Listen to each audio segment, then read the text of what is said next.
Welcome back, y'all. I hope you've had a great week since the last time that we got to chat together. Honestly, it's crunch time for me, with grad school winding down, Pride coming up in the next few months. I'm feeling the pressure. I am the Virgo, though, that always likes to be busy. My plate sometimes overfloweth too much, though. So next week's episode will be the final episode of season 1. I'm going to take the month of April off to finish out the semester strong and to give you a little time to miss me. Season 2 is coming your way in May with deeper topics, special guests, and the same great me. So feel free to send any topics my way that you want to discuss. This week, I was honestly in the middle of recording a completely different topic, and I had to shift gears. Today is my mother's birthday, and I'll be completely honest, I forgot. Well, my dad texted me reminding me, but if I'm honest with you, I don't want to wish that woman a happy birthday. Toxic family members. We all have them. And I think they're more prevalent in the LGBTQ community. So today I'm shifting gears and talking about how to deal with those toxic family members.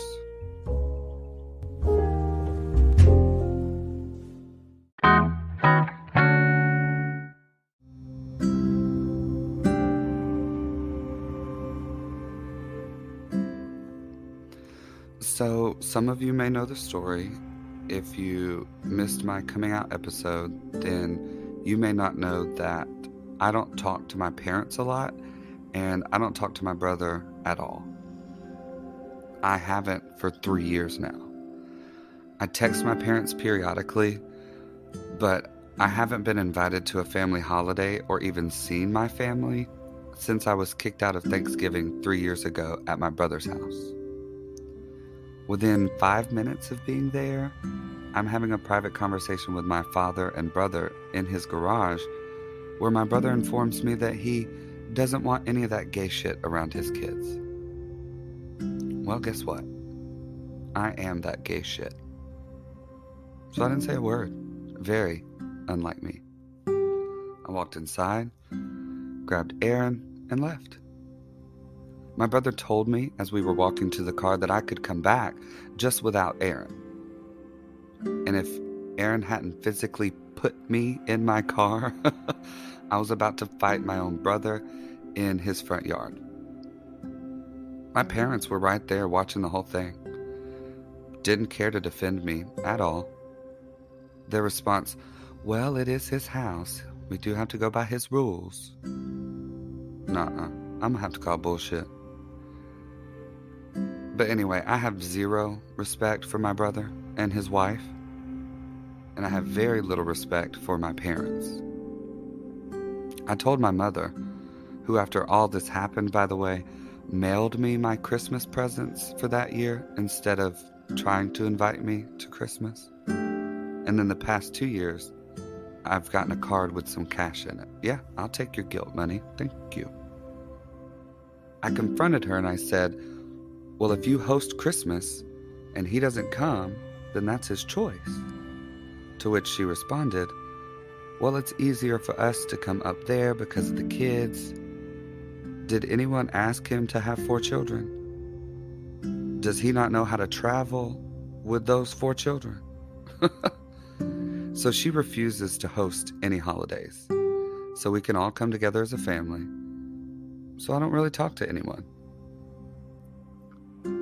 Sorry if this episode's a little deep. I had honestly completely forgotten today was my mother's birthday until my dad sent me a text. I'm so torn, y'all. I want to call her. I want to hear her voice. I want to be able to talk to my best friend like nothing is wrong. But I know it won't happen that way. It'll just be one fake-ass phone call And I don't even want to put myself through that mentally. Y'all, they hate that I am gay. And I think they hate even more that I'm married to a man. They just won't accept it. They won't even acknowledge Aaron's existence. At one point, I thought they were kind of coming around a little bit. But they can't get past the Bible says, and that's another episode. But it's been 10 years since I've come out, y'all. If they haven't gotten it by now, I'm not going to hold my breath. Let's just put it that way. So I've kind of just cut them out of my life, really. They don't get to know about anything that I'm doing in my life. None of my successes. Not how I have a 4.0 in a master's teaching program while holding down a full-time teaching job and being an assistant marching band director while being the president of a pride organization. Oh, and by the way, I'm also the show director for the local drag shows. I don't normally toot my own horn, but I think I'm doing pretty damn well in life. But they don't get to know about any of it. They don't get to hate part of me and then share in my joys at the same time. They also don't know that I'm a drag queen. So that would be a funny reaction to see, honestly. But this is where I get to celebrate my life with my chosen family. A lot of times as LGBTQ individuals, we get to choose who we call family. And I have people that love and support me, like my twin, because he's how a brother should be. Thanks, Christopher. Or my chosen sisters, Megan and Dakota. My drag mom, Cora. The women in my life I call Mama. And Ken, my Paul. Embrace that chosen family. They probably understand more than anyone else can. And then when we get back, a friend's experience as well as some advice on how to deal with toxic family.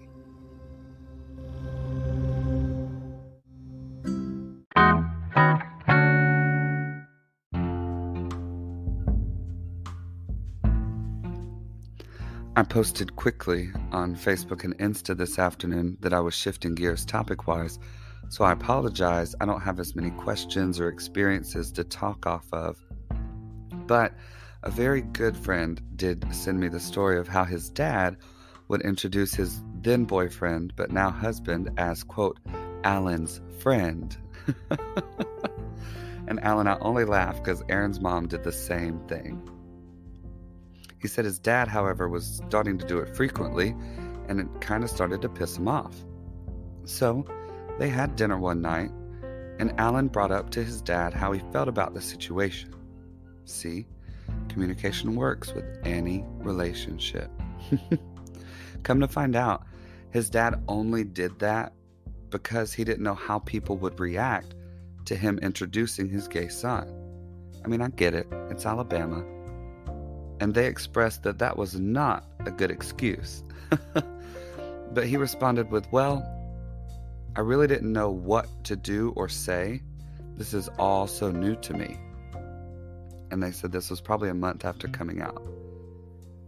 Alan said, and I agree, if you're coming out to a family member who isn't used to the idea of gay people, or maybe has never met a gay person that they know of, then they'll need some time to process this information. I'm pretty sure I was the first gay person some of my family has ever met. Try and talk to and educate them about anything that could be bothering you, right? Like Alan's dad, it could be something as simple as not knowing the proper protocols, right? So educating people maybe on pronouns or how to address your partner, that might be a conversation that has to happen. Also, at the same time, If a family member is hateful toward you or doesn't accept you for being gay and tries to harm you either mentally or physically, cut them out of your life. People will say, "Oh, but that's family." Yeah? Well, if I'm family, then I should be treated as such, not looked down upon because of who I love. Respect is a two-way street. That was the overwhelming consensus from my Facebook comments, was they cut the toxic people out of their lives. And we hate to do that, right? For some of us, that's literally cutting our parents out of our lives. Some days I miss my parents so much. Like today. But you have to do what's right for your mental health, your well-being, and your sanity.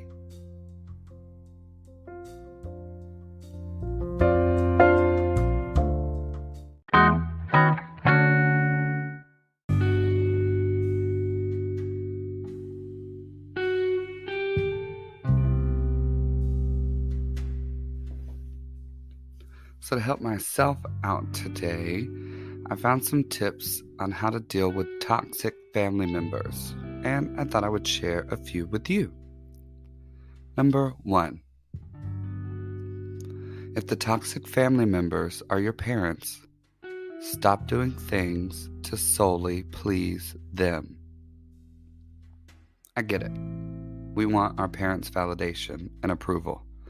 Don't I know how badly we want that?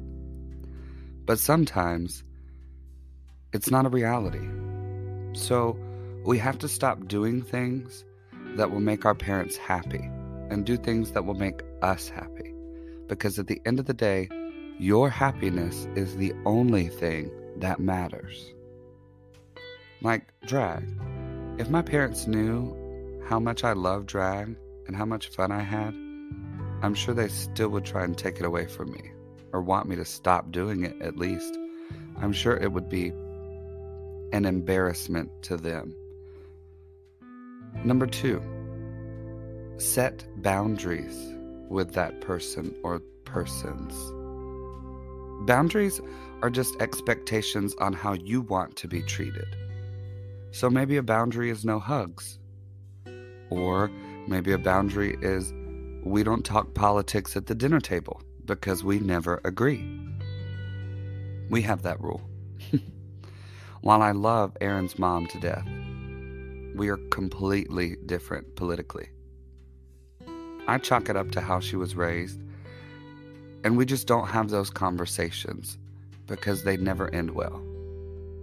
And we know at the end of those conversations, somebody's going to be upset, frustrated, mad, feelings hurt, so it's better not to just go down that road at all. Which leads me to number 3. Don't try and change people. You can lead a horse to water, but you can't make it drink. Show them any information you like about how being gay is not a choice, or about how being transgender is not a psychological disorder. But at the end of the day, they're going to believe what they want to believe. And your energy could be better spent on you. I gave up trying to educate my parents years ago because I've shared plenty of scholarly resources with them. And if they still think being gay is a choice and that I'm choosing this lifestyle, there's nothing I can do. Number 4, you don't have to share everything with them. If they ask questions about something and it's honestly none of their business, tell them that. You don't have to cure their curiosity, especially if it's offensive and inappropriate. And number 5, take care of yourself. When it comes to cutting people out of your life, it'll drain you. Have that support system in place that you know you can lean on, that chosen family that always has your back.